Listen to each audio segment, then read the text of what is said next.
વિદ્યાર્થી મિત્રો કેમ છો? મજામાં?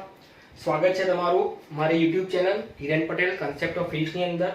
લાસ્ટ લેક્ચર ની અંદર આપણે ધોરણ 11 ચેપ્ટર નંબર 3 એનો પાર્ટ 1 જોયો તો. પાર્ટ 1 ની અંદર આપણે એમ જોયું હતું કે સુરેખ પથ પર ગતિ, રાઈટ? તો ગતિ ક્યારે કહેવાય, બરાબર? ગતિ ની એક્ઝેક્ટ વ્યાખ્યા કઈ હતી તે આપણે લાસ્ટ લેક્ચરમાં જોયું હતું.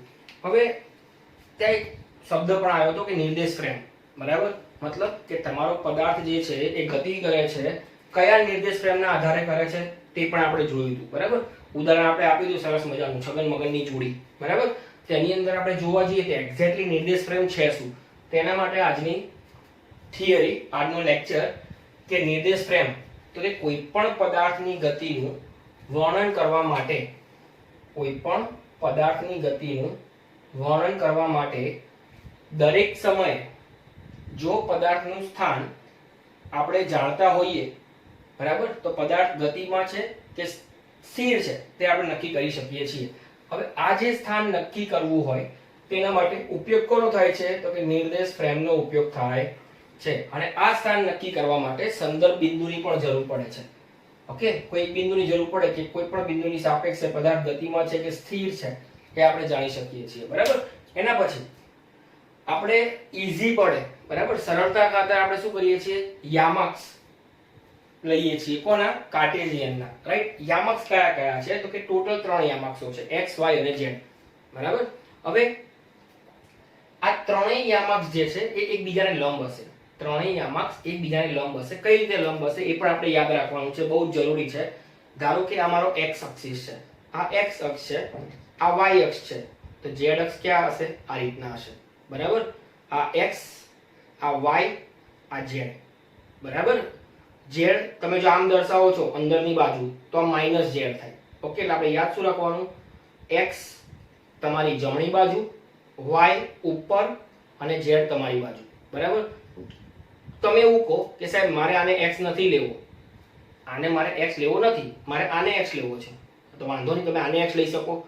જો આને x લેશો તો આ તમારો y થશે અને આ તમારો z થશે. સિક્વન્સ જળવાવી જોઈએ, x પછી y અને y પછી z, z પછી પાછું x આવવું જોઈએ. અને સિક્વન્સ કઈ દિશાની છે જોઈ લો તમે, તમારી આ વિષમ ઘડી દિશાની સિક્વન્સ છે, બરાબર? હવે તમે એમ કહો છો કે સાહેબ મારે આને પણ x નથી લેવું, મારે આને x લેવું છે, તો લઈ શકાય. આ x હશે તો આ y હશે, આ z હશે, બરાબર? ફરીથી એક વખત, જો આ x છે તો આ y, આ z, આ x છે તો આ દિશા કઈ હશે? Minus x. આ y છે ઉપરની તો નીચે કઈ હશે? Minus y. આ z બહાર નીકળતું છે તો આ કઈ હશે? અંદર જતું માઈનસ z, બરાબર? તો xy z જે છે હંમેશા ત્રણેય એકબીજાને લંબ હોય છે, બરાબર? xy લંબ હોય, yz લંબ હોય અને xz પણ લંબ હોય છે. મતલબ ઇન શોર્ટ ત્રણેય એકબીજાને લંબ હોય છે. હવે આ ત્રણેય અક્ષો જે જગ્યાએ ભેગી થાય ને, ત્રણેય અક્ષ જે જગ્યાએ ભેગી થાય એ બિંદુને આપણે ઉગમ બિંદુ કહીએ છીએ. અને આ જ ઉગમ બિંદુને આપણે સંદર્ભ બિંદુ તરીકે વ્યાખ્યાયિત કરીએ છીએ, બરાબર? આ બધું આપણે સરળતા ખાતર કરેલું છે. બાકી આપણે યામક્સ પદ્ધતિઓ બીજી બધી છે, બરાબર? પણ એ આપણે અત્યારે ભણવાની નથી. હવે આપણે વાત કરીએ તો કે ઉગમ બિંદુની સાપેક્ષે આપણે શું કીધું કે ઉગમ બિંદુ તમારું શું થશે? સંદર્ભ બિંદુ થશે. તો મારે જો ઉગમ બિંદુની સાપેક્ષે કોઈ પણ કણનું સ્થાન દર્શાવવું હોય, કોઈ પણ કણનું સ્થાન દર્શાવવું છે, તે સ્થાન કઈ રીતે દર્શાવી શકાશે? કૌંસની અંદર x, y અને z, બરાબર? x અક્ષનું બિંદુ, y અક્ષનું બિંદુ અને z અક્ષનું બિંદુ, આ ત્રણેય ભેગા થાય તો આપણને શું મળે છે? કણનું સ્થાન મળે છે, રાઈટ? xy પણ લખી શકાય છે, બરાબર? એ આપણે પાછળ આવે છે તો ત્યારે જોઈશું. જો પદાર્થના એક કે વધુ યામો સમયની સાપેક્ષે બદલાતા હોય, પદાર્થના એક અથવા એક કરતા વધારે યામો સમય સાથે બદલાય છે તો પદાર્થ કેવો કહેવાય? ગતિમાં. આનો મતલબ શું થયો? કા તમારો x બદલાવો જોઈએ, કા તમારો y બદલાવો જોઈએ, કા z બદલાવો જોઈએ, અથવા xy બદલાવો જોઈએ, અથવા yz બદલાવો જોઈએ, અથવા xz બદલાવો જોઈએ, અથવા xyz બદલાવો જોઈએ. મતલબ કોઈ પણ એક યામ બદલાશે તો પણ ગતિમાં કહેવાય, કોઈ પણ બે યામ બદલાશે તો પણ ગતિમાં કહેવાય, ત્રણ યામો બદલાય તો પણ ગતિમાં કહેવાય છે, બરાબર? હવે આ જે બધી અક્ષની પસંદગી જે છે તે કઈ અક્ષ લેવાની, રાઈટ? તો એના માટે શેના ઉપર આધાર રાખે છે? પરિસ્થિતિ ઉપર આધાર રાખે છે. જે કન્ડિશન છે રાઈટ, એ કન્ડિશન ઉપર આધાર રાખશે.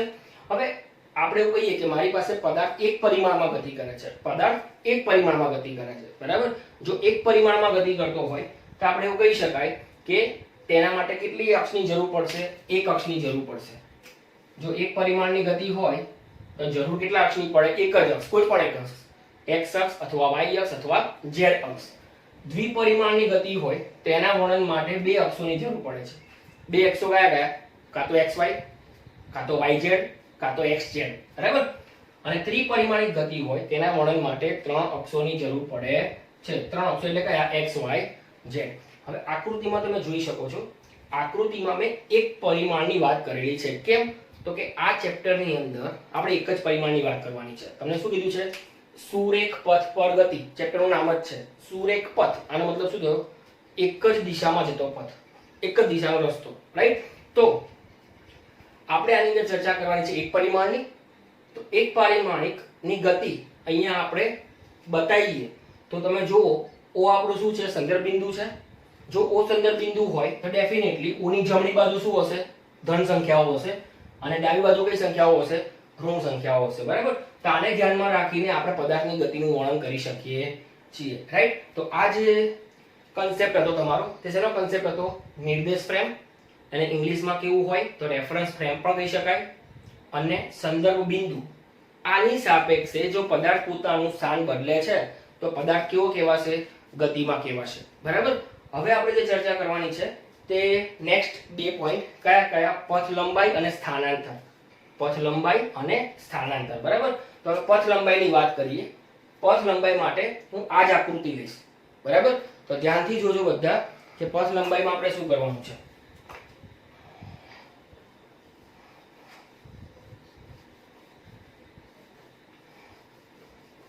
આપણે ઉદાહરણ સાથે સમજીશું એટલે તમને ઈઝી રીતે ખબર પડશે, બરાબર. તો જી નીટમાં ક્વેશ્ચન આવે તેમાં તમે વિચારો નહીં કે આ કઈ રીતની ગતિ હશે, શું હશે, બરાબર.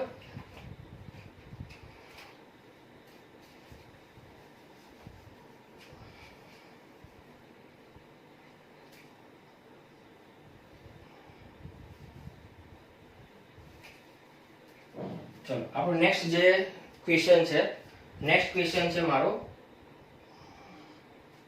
પથ લંબાઈ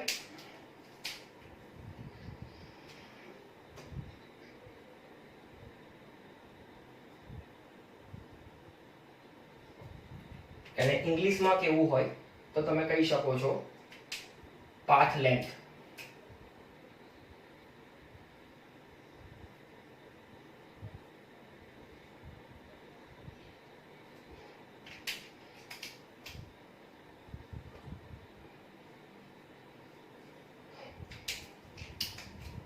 ચલો હવે આપણે પથ લંબાઈની વાતચીત કરીએ. સૌથી પહેલા એની વ્યાખ્યા લખું હું. વ્યાખ્યામાં કેવું આવશે તો કે પદાર્થે કાપેલા કુલ અંતરને, પદાર્થે કાપેલા કુલ અંતરને પથ લંબાઈ કહે છે. પદાર્થે કાપેલા કુલ અંતરને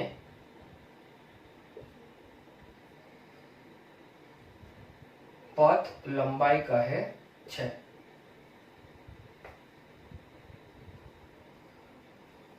બરાબર, એકદમ સિમ્પલ વ્યાખ્યા છે. પથ લંબાઈનો એકમ અંતર આવ્યું તો એકમ કયો હશે? મીટર, બરાબર. એસઆઈ એકમ એનો કયો છે? મીટર છે.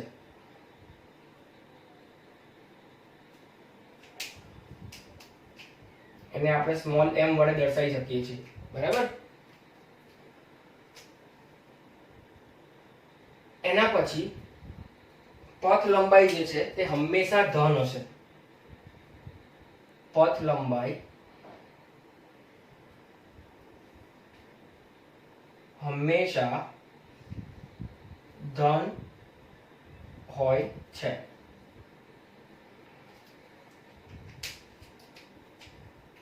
એના પછી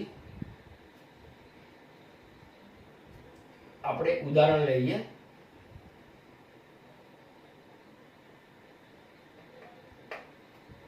બરાબર, 3-4 ઉદાહરણ લઈશું એટલે તમને સારો એવો આઈડિયા આવશે. ચલો આપણે ઉદાહરણ લઈએ છીએ. એક સંખ્યા રેખા લઈ લઈએ, કોઈ એક અક્ષ લઈ લીધી આપણે. ધારો કે આ તમારી x અક્ષ છે અને આ જે મીટરમાં માપીએ છીએ. બરાબર, હવે આની અંદર આ તમારું જે છે તે ઉગમ બિંદુ O છે, જેને આપણે સંદર્ભ બિંદુ પણ કહેતા હતા.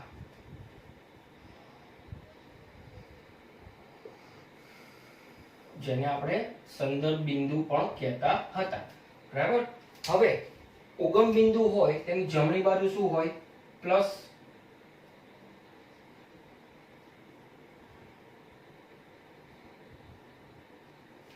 અને ડાબી બાજુ શું હશે? માઇનસ.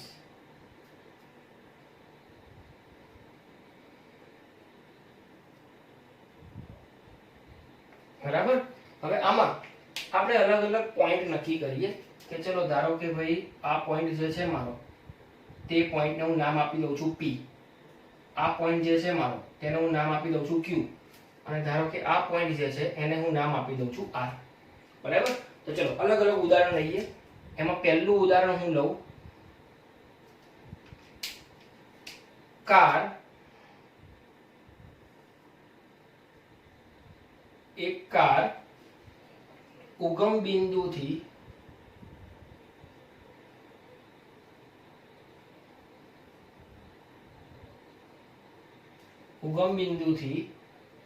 Q બિંદુ આગળ પહોંચે છે. Q બિંદુ આગળ પહોંચે છે.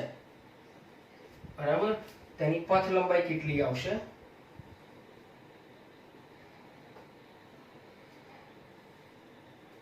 પછી બીજું ઉદાહરણ લઈએ. એક કાર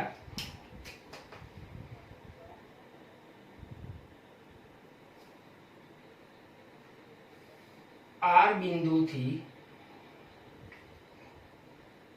Q બિંદુ પર, સોરી આમાં P લઈ લો, P બિંદુ પર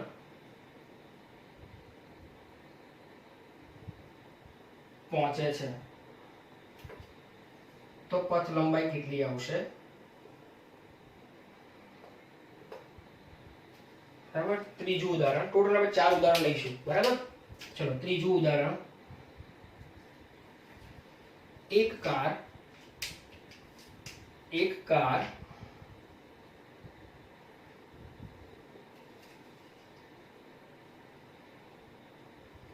P થી R અને R થી Q આગળ પહોંચે છે.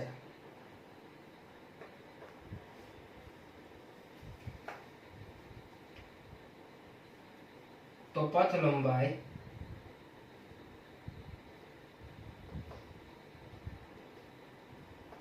ખાલી જગ્યા. અને છેલ્લું ઉદાહરણ, એક કાર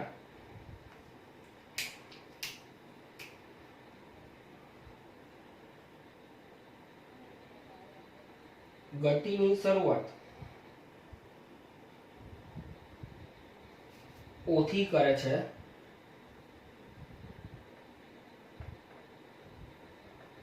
O થી R અને પાછું R થી O પહોંચે છે. તો પથ લંબાઈ ખાલી જગ્યા. બરાબર, આ 4 ઉદાહરણમાં આપણને પથ લંબાઈનું બધું જ ખબર પડી જશે. બરાબર, હવે એક કાર ઉગમ બિંદુથી Q બિંદુ આગળ પહોંચે છે. આપણે શું કીધું તો કે પદાર્થે કાપેલા કુલ અંતરને પથ લંબાઈ કહેવાય. પથ લંબાઈ હંમેશા કેવી હશે? ધન હશે. બરાબર, એ કોઈ દિવસ 0 ના હોય, કોઈ દિવસ ઋણ ના હોય. રાઈટ, કેમ? તો કે હમણાં આ 4 ઉદાહરણમાં જ આપણને ખબર પડી જશે. પદાર્થ ક્યાંથી ક્યાં પહોંચે છે? Q થી ઉગમ બિંદુથી Q, મતલબ તમારી પથ લંબાઈ કેટલી થશે? OQ. બરાબર, OQ કેટલા છે મારા? OQ મારા જે છે O થી Q ટોટલ કેટલા છે? 50. બરાબર, હવે એના પછી બીજું ઉદાહરણ. એક કાર R બિંદુથી P બિંદુ પર પહોંચે છે, એટલે કે R થી P પહોંચે છે. તો ધ્યાનથી સમજજો, અહીંયા r થી p પહોંચે તો આપણે શું લખી શકાય કે rp sorry ro plus op બરાબર rp, રાઈટ। હવે ro તમારો કેટલો છે ધ્યાનથી જુઓ, -40 ના કહેતા, બરાબર। આપણે શું જોવાનું છે, કુલ અંતર જે કાપ્યું છે એ જોવાનું છે, બરાબર। તો ro કેટલું કહેવાય 40, આ આપણે કહેવાય છે 40, op કેટલું છે 30, તો બંનેનો સરવાળો કરો તો જવાબ કેટલો આવશે 70, બરાબર। r થી p જાય છે તો પદાર્થે કુલ કેટલું અંતર કાપ્યું કહેવાશે।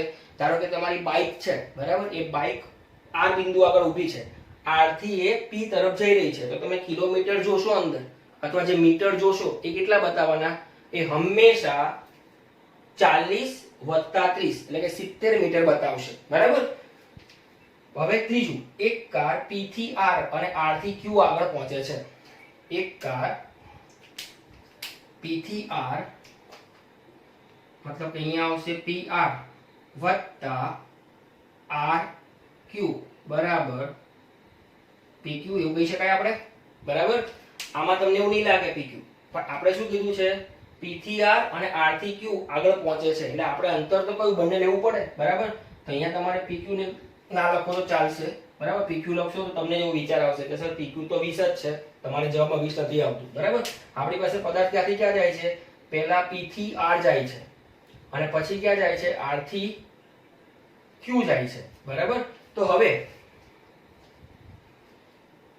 આની ગણતરી તમે કરો, PR P થી R આપણે કેટલું શોધ્યું હમણાં, P થી R 70, કા કેટલું હશે 70, અને R થી Q, ચલો R થી Q ગણતરી કરો તો ફટાફટ કેટલું આવે, માઈનસ ના લેતા હો, માઈનસ લેવાનું નથી, બરાબર।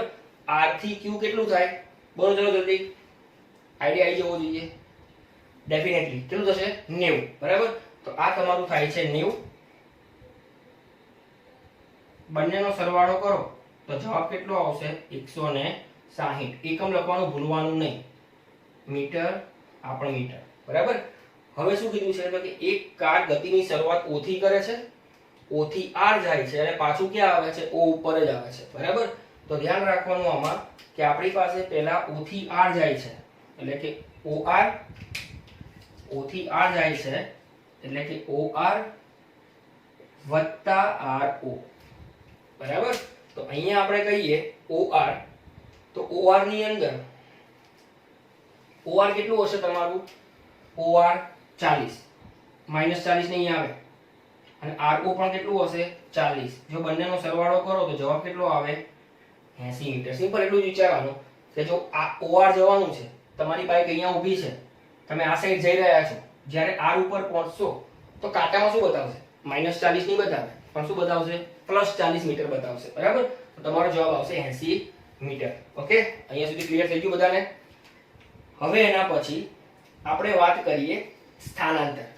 આમાં એક વસ્તુ લખવાની રહી ગઈ, હું અહીંયા નોટ કરી દઉં કે તમારી જે પથ લંબાઈ જે છે તે કેવી રાશિ કહેવાય, અદિશ રાશિ કહેવાય। અદિશનો મતલબ શું થાય, જેની પાસે ખાલી મૂલ્ય હોય, દિશા હોતી નથી, બરાબર। આપણે અહીંયા જોઈ શકીએ છીએ બધા મૂલ્ય જ મળ્યા છે। એના પછી નેક્સ્ટ તમારો ટોપિક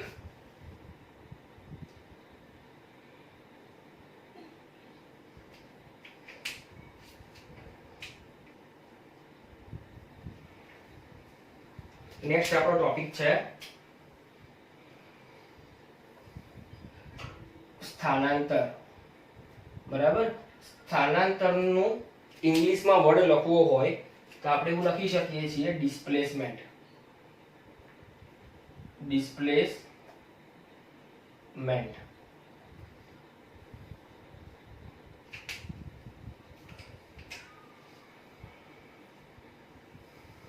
ચલો ડિસ્પ્લેસમેન્ટની પહેલા વ્યાખ્યા લખું હું, ધ્યાન રાખજો બંનેના એકમ મીટર જ હશે, બંનેના એકમ મીટર જ હશે, બરાબર।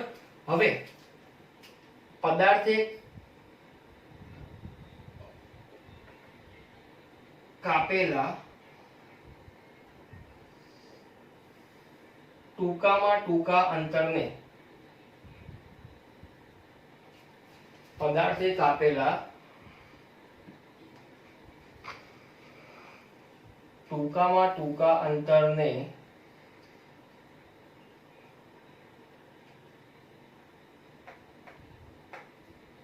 સ્થાનાંતર કહે છે. ઓકે, હવે એનો એકમ કયો આવશે? તો કે મીટર. એનો એકમ કયો આવશે? મીટર. બરાબર. સ્થાનાંતર કેવી રાશિ છે? સદિશ રાશિ છે. કેમ સદિશ છે? હવે છેલ્લે આપણે ખબર પડશે. સ્થાનાંતર જે છે તે સદિશ રાશિ છે. સદિશ રાશિનો મતલબ એવો થાય કે જેની પાસે દિશા અને મૂલ્ય બંને હશે. અહીંયા હું નોટ કરી દઉં એટલે તમને યાદ રહે. અદિશ રાશિ જે છે એની પાસે શું હશે? ફક્ત મૂલ્ય.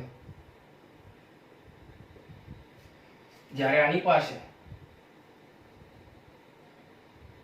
દિશા અને મૂલ્ય. બરાબર. હવે નેક્સ્ટ, સ્થાનાંતર જે છે તે હંમેશા ધન અથવા ઋણ હોય છે. સ્થાનાંતર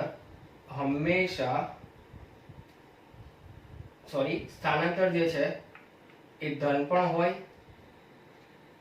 ઋણ પણ હોય અને શૂન્ય પણ હોય.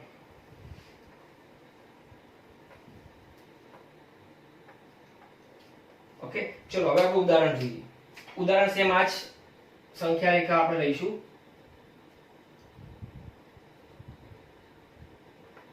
બરાબર. અને ક્વેશ્ચન આના જ લઈએ તો તમને આઈડિયા આવે. એક મિનિટ, આપણે આનું ઇક્વેશન લખી લઈએ પહેલા. બરાબર. ઇક્વેશન શું છે આનું? ધ્યાનથી જોજો. સમીકરણ કોનું? સ્થાનાંતરનું. તો સમીકરણ શું હશે? સ્થાનાંતર બરાબર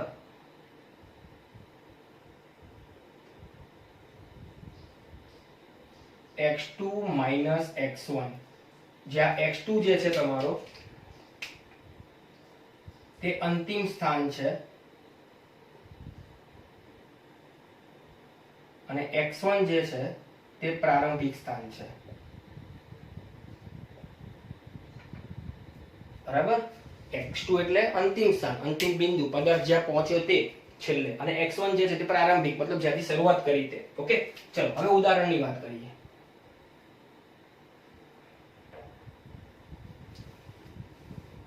ઉદાહરણ પણ આપણે એ જ લઈએ છીએ જે આમાં લીધેલા છે તે જ. બરાબર. એટલે તમને ક્લિયર થઈ જશે. ચલો, પહેલું ઉદાહરણ આપણે શું કીધું હતું? એક કાર ઉગમ બિંદુથી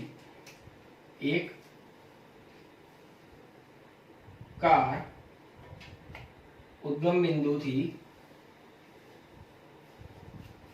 Q બિંદુ આગળ પહોંચે છે. બરાબર. આ પહેલું ઉદાહરણ. હવે બીજું ઉદાહરણ, એક કાર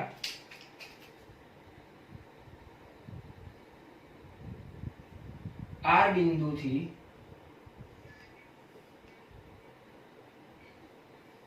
P બિંદુ પર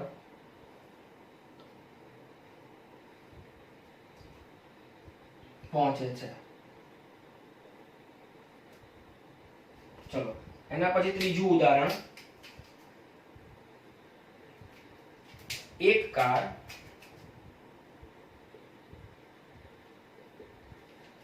P થી R અને R થી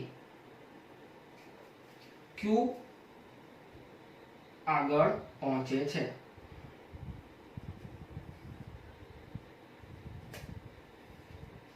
અને છેલ્લું ઉદાહરણ, એક કાર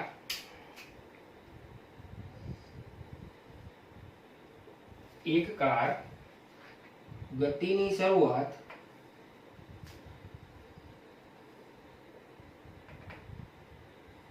O થી કરે છે O થી R અને પછી R થી O તરફ પાછું આવે છે. ચલો ત્રણેયની વાતચીત કરી લઈએ.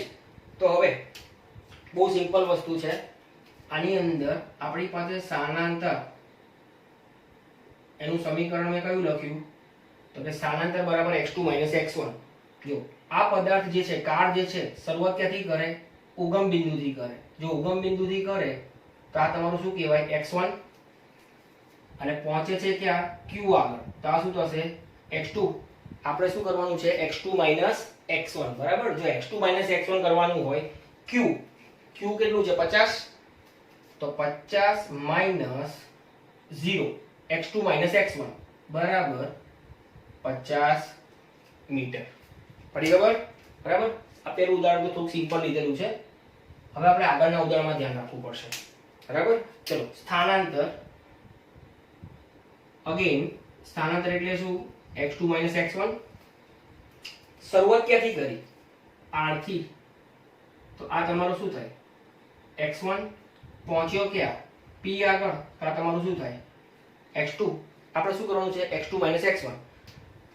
p ની વાત કરું તો p ક્યાં છે? 30 ઉપર છે. તો 30 માઈનસ r ક્યાં છે? -40. r ક્યાં છે? -40. તો જોજો હવે 30 માઈનસ -40 તો જવાબ કેટલો આવ્યો? 30 પ્લસ 40 બરાબર 70 મીટર. બરાબર. શરૂઆત ક્યાંથી કરી હતી? r બિંદુથી શરૂઆત કરી હતી. બરાબર. r થી શરૂઆત કરી હતી અને પહોંચે છે ક્યાં? p આગળ. તો કેટલું આવે? 70. બરાબર. એક વસ્તુ આપણે જોઈ શકીએ છીએ, લોજિક જ છે. r થી શરૂઆત કરી p તરફ જાય છે મતલબ ધન x અક્ષમાં જાય છે. ધન x અક્ષ તરફ. જો ધન x અક્ષ તરફ જતું હોય તો કેવું આવવું જોઈએ? ધન આવવું જોઈએ. ધન આવી ગયું. બરાબર. હવે એના પછી નેક્સ્ટ બીજું સ્થાનાંતર તમારું નેક્સ્ટ ઉદાહરણ. બરાબર. એક એક્ઝામ્પલ આપણે જે લઈએ છે એ એક્ઝામ્પલ. શરૂઆત ક્યાંથી કરી? p થી. મતલબ p તમારો શું થાય? x1. અંત ક્યાં કરી? ધ્યાનથી જુઓ. અંત ક્યાં કરી?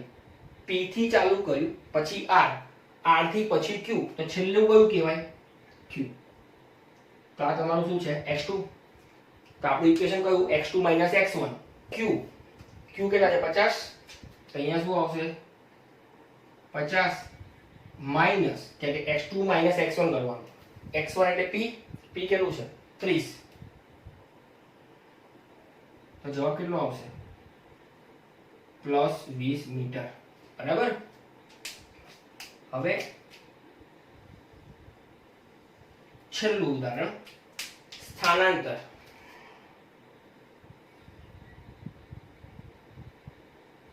બરાબર. શરૂઆત ક્યાંથી કરી? o થી. તો o તમારો શું કહેવાય? x1. અંત ક્યાં કર્યો? o. તો o કેવું કહેવાશે? x2. તો આપણો જવાબ શું છે? x2 x1. o minus o. o ક્યાં છે? 0 ઉપર. તો 0 minus 0 કેટલું આવ્યું? 0. બરાબર. આની જગ્યાએ મારે જો બીજું ઉદાહરણ લેવું હોય તો લઈ શકાય. હું બોલું છું ધ્યાનથી સાંભળજો. પદાર્થ જે છે ને એ ગતિની શરૂઆત કરે છે r થી. ધ્યાનથી સાંભળજો. પદાર્થ ગતિની શરૂઆત કરે છે r થી. o તરફ જાય છે અને પાછો r તરફ આવે છે. બરાબર. જો અહીંયા લખવું હોય તો તમે સ્ક્રીનશોટ લઈ શકો છો. બરાબર. પથ લંબાઈ બહુ ઈઝી છે. આમાં થોડું ધ્યાન રાખવું પડે એમ છે. તો હજી બે ઉદાહરણ આની અંદર હું લઈ લઉં તો તમને આઈડિયા આવશે.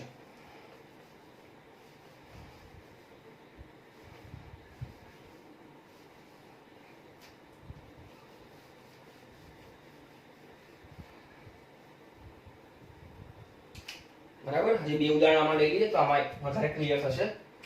તમારી પાસે એક કાર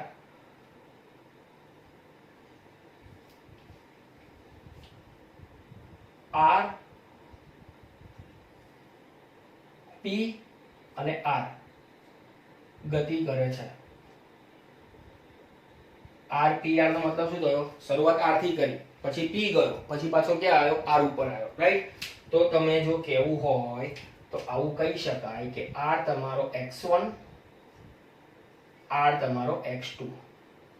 તો સ્થાનાંતર નું સમીકરણ કયું છે? x2 x1, x2 x1, x2 એટલે કે r કેટલા છે? -40 માઈનસ x1 કયા છે? r કેટલા છે? -40. તો -40 વત્તા 40 જવાબ કેટલો આવ્યો? 0. બરાબર. હવે એક છેલ્લું ઉદાહરણ, કે આપણે જે ઉદાહરણ લીધા ને એમાં પહેલું, બીજું, ત્રીજું ત્રણેય ઉદાહરણમાં આપણે ધન મૂલ્ય મળ્યા છે. બરાબર. અને બે ઉદાહરણમાં 0 મૂલ્ય મળ્યા છે.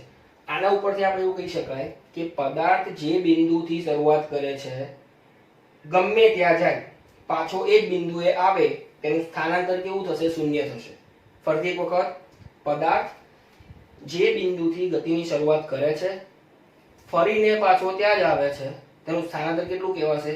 0. બરાબર. ધારો કે આપણી વાત કરીએ, હું અહીંયા ઊભો છું, રાઈટ? આ સાઈડ હું ગયો અને પાછો હું અહીંયા એ જગ્યાએ આવી ગયો, તો મારું સ્થાનાંતર કેટલું કહેવાશે? 0. બરાબર. ચલો હવે લાસ્ટ ઉદાહરણ.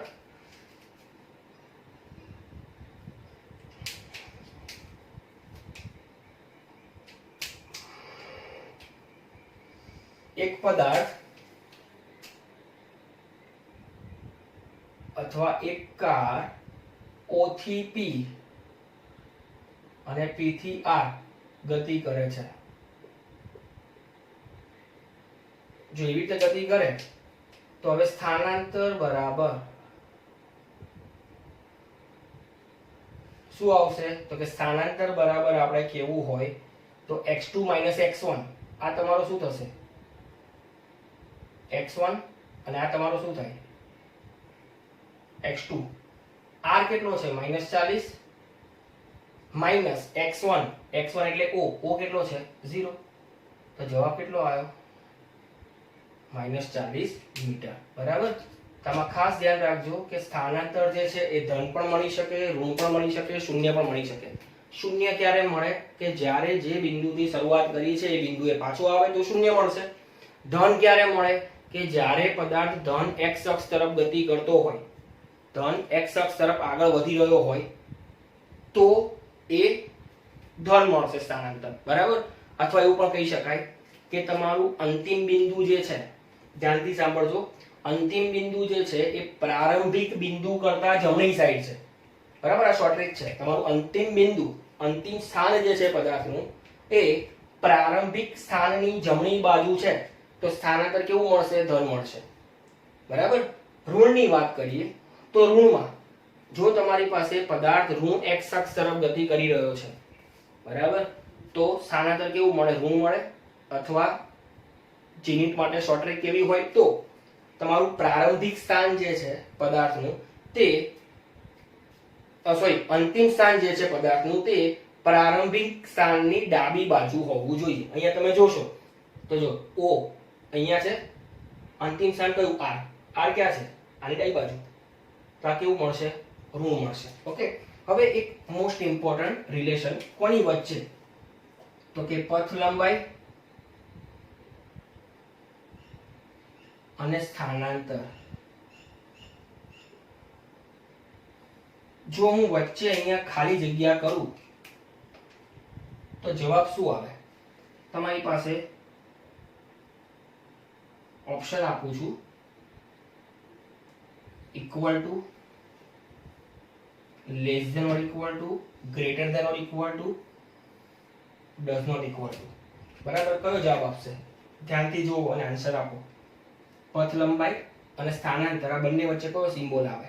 આપણે શું કીધું? સ્થાનાંતર કેવું હોય? ધન પણ હોય, ઋણ પણ હોય અને શૂન્ય પણ હોય.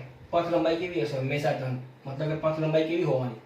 કાં તો સ્થાનાંતર જેટલી હોય કાં તો એના કરતા વધારે હોય. કે પથ લંબાઈમાં આપણે ટોટલ અંતર મેળવવાનું છે. બરાબર. તારો સાચો જવાબ જે છે તે કયો આવશે? C, greater than or equal to. બરાબર. તો આ ખાસ ધ્યાન રાખવાનું. બરાબર. એના માટે ઉદાહરણ બતાવવાના કીધા હોય તો આપણે ઉદાહરણ પણ બતાવી શકીએ છીએ. કઈ રીતે ઉદાહરણ બતાવાય? ધારો કે પહેલાની વાત કરો, કોઈ કાર ઉગમ બિંદુથી Q તરફ ગયું, તેમાં સ્થાનાંતર કેટલું છે? 50 છે. પથ લંબાઈ જોશો તો એ પણ 50 જ હશે.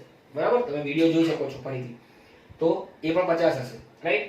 પછી આમાં બંને સરખું મળે. બંને ક્યારે સરખું મળે કે જ્યારે પદાર્થ એક જ દિશામાં ગતિ કરી રહ્યો છે. પદાર્થ એક જ દિશામાં ગતિ કરી રહ્યો છે તો પથ લંબાઈ અને સ્થાનાંતરનું મૂલ્ય બંને કેવા મળશે? સરખા. એક દિશામાં મતલબ પછી ટર્ન લેવો જોઈએ નહીં. એક જ દિશામાં, કોઈ બી દિશા, ડાબી બાજુ અથવા જમણી બાજુ, ઓકે, અથવા ઉપર કાં તો નીચે. ઉપર નીચે ક્યારે આવે? જ્યારે વાય અક્ષ હોય ત્યારે. ઓકે, તો ઇક્વલ ટુ ક્યારે આવશે? કે જ્યારે પથ લંબાઈ અને સ્થાનાંતરનું મૂલ્ય બંને સરખા ક્યારે થાય? કે પદાર્થ ટર્ન લીધા વગર સીધી દિશામાં ગતિ કરી રહ્યો છે તો પથ લંબાઈ સ્થાનાંતર બંને કેવા થાય? સરખા. પથ લંબાઈ ક્યારે મોટી થાય? સ્થાનાંતર કરતા. તેના મતલબ બહુ બધા કિસ્સા છે, બરાબર. તો આજે આપણે જે ટોપિક ભણ્યા બહુ સરસ મજાનો ટોપિક છે અને ચેપ્ટર નંબર 3 ની અંદર આ બેઝિક ઇમ્પોર્ટન્ટ કહેવાય આનું, બરાબર. તો જો તમને વિડીયો પસંદ આવ્યો હોય તો ડેફિનેટલી તમે લાઈક કરજો, સબસ્ક્રાઇબ કરજો, શેર પણ કરજો જેથી વિદ્યાર્થી મિત્રોને લાભ મળી શકે. Okay, thank you so much.